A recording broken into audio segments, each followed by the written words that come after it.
Benjamin Netanyahu is having one of the roughest stretches of his political career. Earlier this week, the Israeli Prime Minister announced plans to intensify military operations against Hezbollah in Lebanon, only to reverse course hours later following a tense phone conversation with US President Donald Trump. The climb down was swift and public, and the fallout across Israel's political landscape was immediate. Opposition figures wasted no time.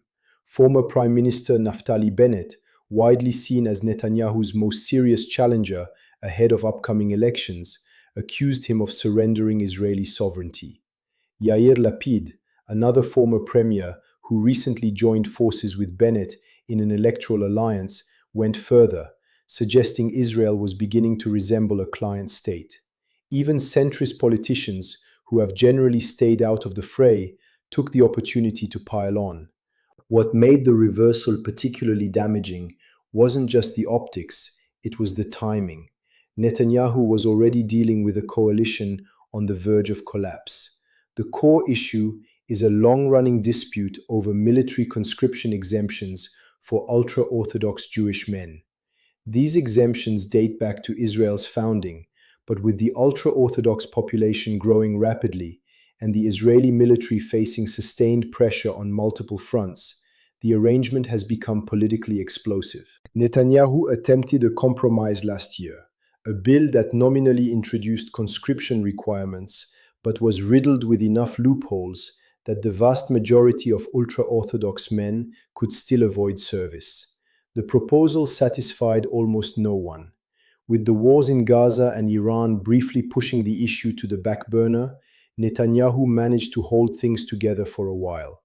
But last month, the ultra-Orthodox parties that provide his parliamentary majority turned against him, joining opposition parties in a vote to dissolve the Knesset and trigger early elections, now expected in the fall. So Netanyahu enters this latest controversy already weakened. But the deeper problem goes beyond coalition arithmetic.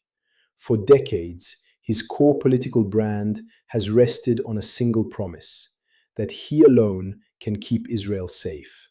He positioned himself as the leader willing to act aggressively, in Gaza, in Lebanon, against Iran, while also maintaining the indispensable American backing that makes those actions sustainable.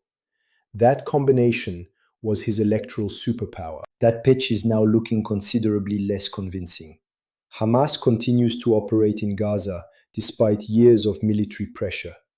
Hezbollah has proven more resilient than Israeli planners anticipated when fighting resumed months ago.